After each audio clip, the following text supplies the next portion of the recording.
Ciao, Hello. Maha. Hi. Hi, Namaste. how are you? I'm good. I'm good. How are you? Fine, all good. All Can you good? hear me? Yes. Can you hear me? Yes. Hello, I'm Ludo. Here's Hi. Ludo.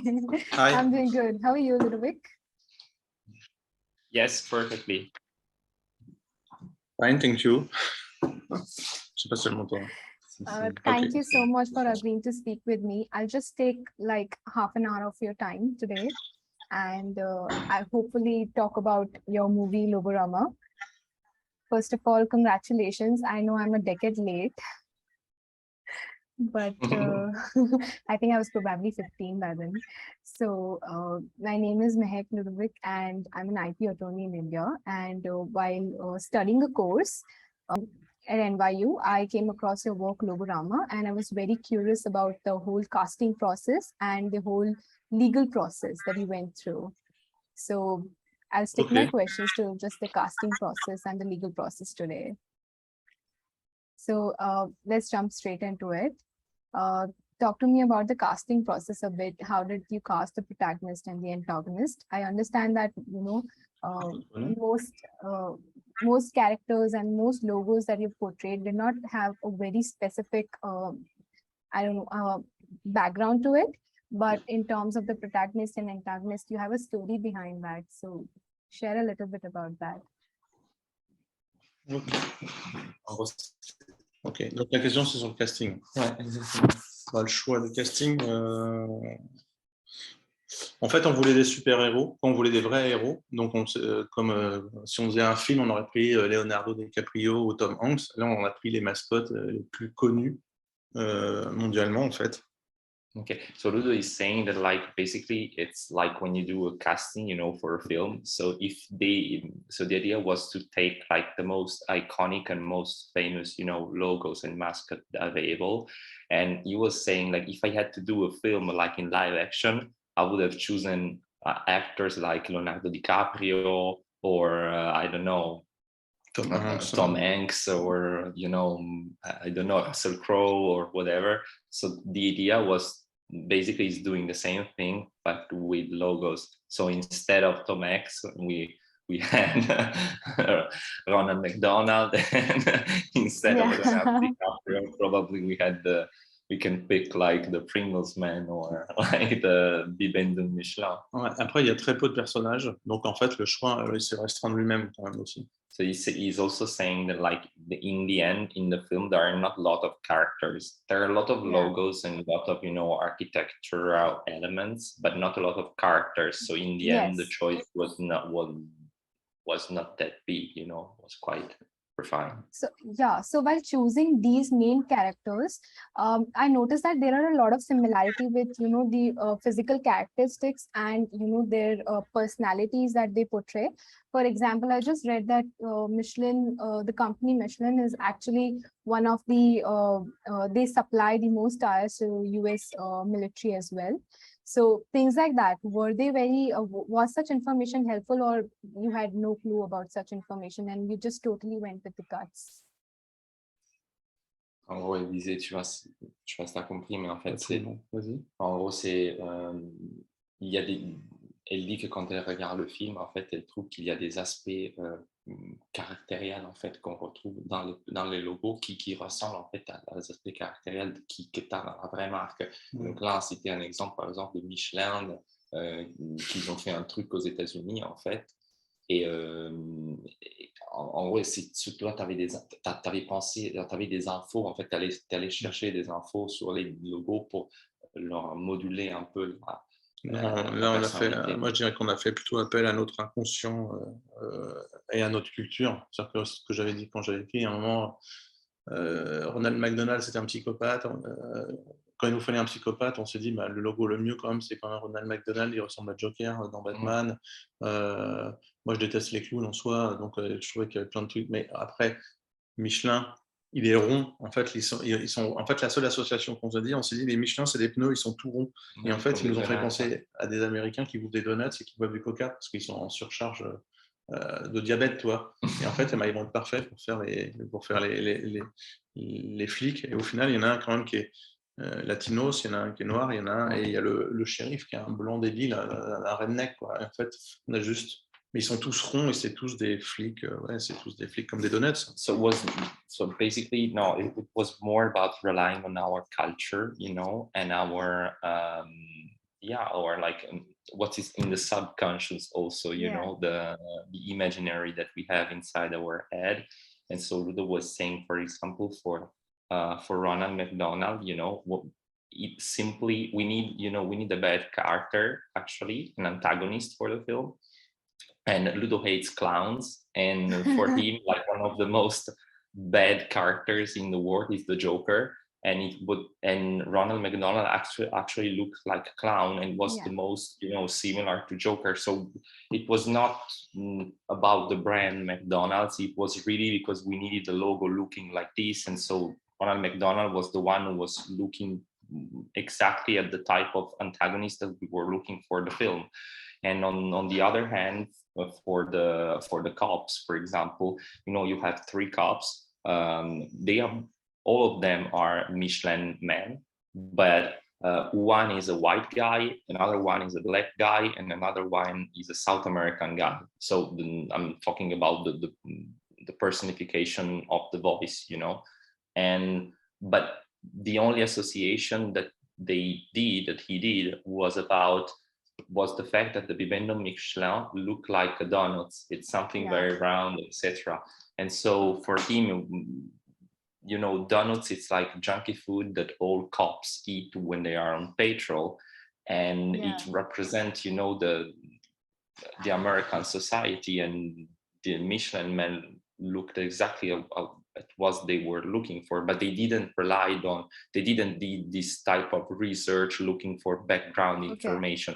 It was more about what the most interesting logo was. Yeah, the physical role was more about the physical role. So they selected one logo or another one based on the physical role, which was the most adequate to fit that particular character.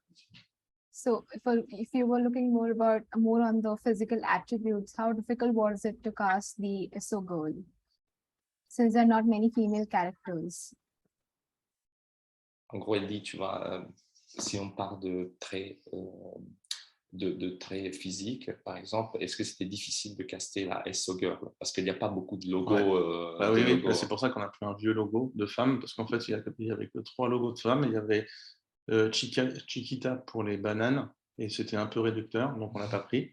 Il y avait Vela pour les cheveux, et c'est du shampoing, et avec une tête, et aussi c'était un peu réducteur. Et en fait, du coup, SO Girl, c'était une mascotte, et en fait, elle était plus en adéquation avec le reste du casting. Donc du coup, on allait sur une vieille mascotte. Et c'est un vieux logo. Ouais.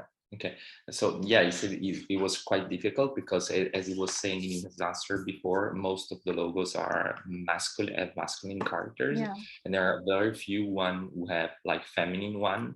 So they had, for that particular role, they casted 3 logos. One was Vella, you know, Vella, like the hair brand. Yes. Then the logo looks like a woman, but you only have the head, you don't have the body. Yes. Yeah, then you have Chiquita, the banana logo. You know, Chiquita is like the famous banana logo. It's a banana producer from South America, and they export bananas here in Europe. Most of bananas that we eat here in Europe have this label, which is Chiquita. Okay. And the logo is like a South American character, a South American girl. But again, it was quite, you know, tricky to put a logo like this. And so they went for the SO girl, which was actually not a logo, but a mascot, and was an old one, and was the only one that has the entire body, and he fit exactly that purpose. With the other logo, yes. When you see SO girl and the Michelin, you say, this is the same aspect, it's the same character and then spirit, and it's what we take this. But there are no woman logo, not a lot. I think you have 5 or 6 more. You have 2 another. It's Schwarzkopf for the R, but it's an old girl, and the other it's Mami Nova, but it's a French yogurt. But Mami Nova, it's a grandma. Would you think that you made a comment about the patriarchal nature of logos and the world of brand being patriarchal? So do you think it's easier now to have a female cast? Do you think there's a shift? Je pense qu'il y a un shift aujourd'hui par rapport aux marques, en fait. Est-ce que ce serait plus facile aujourd'hui de faire un casting pour un logo féminin ou ça serait la même chose? Non, parce qu'en fait, les logos aujourd'hui se simplifient et ils vont tous vers de plus en plus de typographie et de moins en moins de représentation illustrative. Ouais. Tu vois, tu prends Facebook, tu prends Yahoo, tu prends Uber. Tu vois, en fait, c'est que des logos soit géométriques, soit des typos. Parce qu'en fait, je pense pour des raisons légales, tu déposes le nom et tu ne te prends pas la tête sur la forme. Comme ça, tu n'es pas attaqué sur la forme. Oui, donc c'est encore plus difficile, ouais. Même pas que pour les femmes, donc en général. En général, ouais. So Ludo is saying that probably today would be much more difficult to cast the logos, and not only female logos in general, because today with the digitalization, all the logos tend to uniform, and most of the brands they tend to have a logo which is just the name of the brand. Yeah, logo you don't have a character, you don't have a personalization of the logo, you don't have a mascot, so it would be much more difficult to cast a logo today because the choice that you have is it's restricted compared to what was 10 years ago or 15. And do you also feel because brands have become more fiercely aggressive about intellectual property rights also, casting will be more difficult today? On pourrait dire comme aujourd'hui, il y a plus de lois qui protègent la propriété intellectuelle, etc. Est-ce que ça aussi, ça pourrait avoir une influence sur le casting dans le logo? Non, parce que là, on aurait la même démarche. Non, en fait, ce que je te disais, c'est que vu que les marques se simplifient, ils vont vers des formes et géométriques et des noms, en fait, tu as de moins en moins de logos illustratifs. Mais par contre, en termes de droit, nous, ça ne change rien, on fait la même chose. No, Ludo is saying that basically in terms of IP rights, it won't change anything because we'll do the same thing that we did, back in 2009, in the sense that in the end, the process is the same, and the way we do the film and the way we conceive it, in terms of intellectual property is exactly the same. So it's the fair use, and it's what I already explained, the satirical right that you have here in France. C'est un droit français, en fait. And this is still the same today. So this, in terms of IP rights, we won't have an impact today, even though laws are much more advanced and and they protect much more the IP rights. But what will be more difficult is what we said before. So the fact that today logos, they tend to uniform and they tend to do not have a physical personality, but it's just just like Uber, like Facebook, it's a logo. Oracle, so it's very very simple, very simplified. Yeah. So can Lulu share a few anecdotes about the legal issues that he faced while they were working on Logorama? I understand because Logorama was not made in one flow, it was years and years of hard work. You said 5 years. Yeah, 5 years. So can you share some anecdotes about the legal issues and the legal suggestions and basically the legal process that they had to take care in terms of making the film come under fair use? Petite anecdote sur l'aspect légal, en fait. Il y en a deux. Il y avait celle, tu sais, du mec du zoo de Los Angeles qui nous avait écrit après le film et qui nous avait dit si vous m'aviez demandé, je vous aurais dit non, mais maintenant que je l'ai vu, je vous dirais oui. So there is the owner of the Los Angeles zoo. We used the Los Angeles Zoo logo in the film, in the beginning of the film, and the owner of the zoo, after seeing Logorama, he texted Ludo and he emailed, like cold email, I would say, saying, so if you had asked me the permission to use the logo in the film, I would have said no, definitely. But now that I saw the film, I would have said yes. That's actually sweet.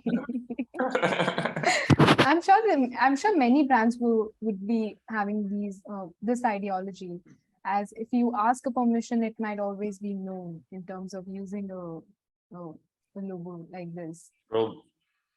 Probably, I would say so. Donc, elle dit, je pense qu'en effet, il y a pas mal de marques. La plupart des marques, probablement, si tu leur avais demandé, elles n'auraient jamais accepté. Mais après avoir vu le film, elles auraient tous dit oui, parce qu'ils auraient voulu y être dedans. Ouais, c'est ça. Mais en fait, c'est pour ça qu'on n'a pas demandé. On s'est dit, si on demande à une, on verra que c'est non, et ils diront tous non. Et en plus, on ne pourra plus le faire parce qu'on aura demandé. Et donc, les mecs nous diront que. Et donc, en fait, il valait mieux pas se coincer, en fait. So he's saying that basically they knew that if they asked, if they would have asked the permission, nobody would have granted them the permission. So they thought it was better just to do it without asking any permission, because otherwise, if you ask the permission even to one brand and they say no, that's one you get proof. Skeptical. Yeah, exactly. You get skeptical, and it can get you in trouble. So it's better to don't ask anyone, just do it, and then we'll see. Yes. Do you think that's more of a French way? I mean, had you been American, French way, had you been American, or maybe, the work was based out of America, you would have been a little US mostly. No. But I think in US, you can you can do that film. You can do this, yeah. Non, là où on l'a fabriqué, ils faisaient des pubs, et nous, on avait une salle fermée avec écrit Forbidden Planet, quoi. Planète interdite. So to do the Logorama, they collaborated with a post-production studio here in Paris, which is called Micros. And now today it's under the Mill. C'est le numéro 1 mondial, je crois. So it's a French post-production studio which is called Micros Image, and today it's part of a group which is MPC The Mill, which is the biggest post-production studio in the world. It's like an holding doing post-production all over the world, and they had like a closed room with like black windows and whatever, and there was written like forbidden planet. Yeah, forbidden planet. Like on the door. Nobody could enter except them, because they didn't want that anyone had the first look at even an idea. Parce que toute la journée, il y avait des gens qui faisaient des pubs pour ces marques qui étaient dans les bureaux. Because this post-production studio used to work for advertising company, and so the old days there were people doing advertising for that same company inside the building, and so they, basically the idea was not avoid them to enter inside that room. So nobody knew, like before the movie released, nobody knew. Apart them, no. No, that's great actually. That's actually very difficult, but I'm glad you pulled it through. Okay, so we also talked about intellectual property and how Ludo is with intellectual property. I know when you work for hire for somebody else, then the intellectual property belongs to them. But in general, how protective is Ludovic of the intellectual property of his work and H5's work? Elle dit, qu'est-ce que tu en penses toi en termes de propriété intellectuelle quand il s'agit de tes propres travaux et de tes propres réalisations? Est-ce que tu es très protectif vis-à-vis de ça, ou alors non, étant donné que tu as fait un film, tu as pris des choses d'autres personnes? Non, il faut comparer. Moi, je compare avec ce qui est comparable. C'est-à-dire qu'au final, c'est un film. C'est-à-dire que moi, je ne veux pas qu'on coupe, il y a un logo que j'ai fait, ça va m'énerver. Un logo. Mais nous, en fait, le film est plus un hommage à tous les gens qui ont fait des logos, parce que tu les mets en scène. Donc, ce n'est pas une copie des logos. On n'a copié aucun logo. On en a fait autre chose, en fait. Et tu vois, quand on parle de... Tu vois, je sais qu'il y a un mec qui a fait une sculpture avec le Michelin qui est noir. Tu vois, en fait, tu vois, tu prends... Je pense que Andy Warhol n'a pas été attaqué par Marilyn Monroe, ses héritiers, ou Perrier non plus. Tu vois, vraiment, ça fait partie du pop art. Donc, en fait, moi, à partir du moment où c'est une démarche artistique, parce que nous, on ne faisait pas d'argent, en fait. C'était une démarche artistique. Moi, je pense qu'il n'y a pas de problème. N'importe qui peut prendre mon travail pour en faire quelque chose d'artistique. Si c'est dans un but purement commercial, non. En fait, c'est quel est le... So Ludo is saying that you should compare with what is comparable, which is, in this case, it's an artistic work. So, of course, if someone will take, so what we did with Logorama was that basically the Ludo's idea on Logorama was to like praise and homage to all of logo creator in the world, because basically they didn't use it, they selected other logos made by someone else and they give them a new identity, a new scope, okay, within the film, but they didn't copy anyone else. And most of all, it has not been done for commercial purpose. It was an artistic work made for a cultural how can I say purpose. So in terms of his own work, is saying if someone copy one of the logo I did and use it for commercial purpose, of course I will be angry with him, because they are making money on something that I did. But if someone use some of my logo or some of my work for an artistic purpose, well, I won't be angry at all. D'ailleurs, j'ai un exemple. Hein. C'est le mec qui a fait un énorme mur au Mexique avec Ah oui, Logorama. Ouais, mais il a fait un graffiti à Mexico qui va faire 50 mètres de long. Bah, très bien, tant mieux, quoi. So he has, for example, an example he has is a guy in Mexico City. He did a huge murales, a huge wall with the Ronald McDonald Joker, with like a screenshot from Logorama, which is the Ronald McDonald Joker, which is like shooting to someone. And he said he's not copying my film, he's doing an artistic, he's copying something for an artistic purpose, but he's not making many money of it. And so they didn't, it was a pleasure for Ludo and the other guys to have this, wall. But as I said, it depends on the purpose.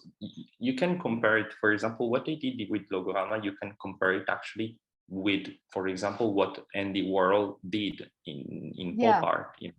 I don't think that Perrier or Campbell Soup or Marilyn Monroe, I don't think they had something to say about Andy Warhol's work, because he simply used that imagery, that photographies, that particular image for an artistic scope. Yeah, true. I have heard about Campbell Soup's screen, the 32. Yeah. He actually made money on it, but it was not the main object. The main purpose was an artistic research that stayed. Comment on consumerism and c'est un point de vue sur la société. Yeah, it's like a point of view on society. Okay, nothing more, nothing less. Yeah, Andy Warhol has done that screen, 32 screens of Campbell Soup's, all different varieties. So he wanted to pay homage only in some way to the products, and I think Campbell Soup was very happy with that. So I am done with today's questions. I understand that Ludo is very busy, so my 30 minutes are actually up. And if you want to discuss, we can discuss more. But no, I think it's fine. I think we covered pretty much more or less. Yeah, everything. We discussed that day. I was pretty happy with that discussion, and I'm pretty happy today as well for however much time Ludo is able to give. Oh, it's a pleasure. No worries, it's a pleasure for us, and thank you again for contacting us on this. And as I said, Mahak, if you have any other additional questions or whatever, you can keep in. I'll be in touch with you. That's okay. Thank you so much. Ciao, Mahak. Thank you. Bye. Ciao. Bye. Thank you. Bye.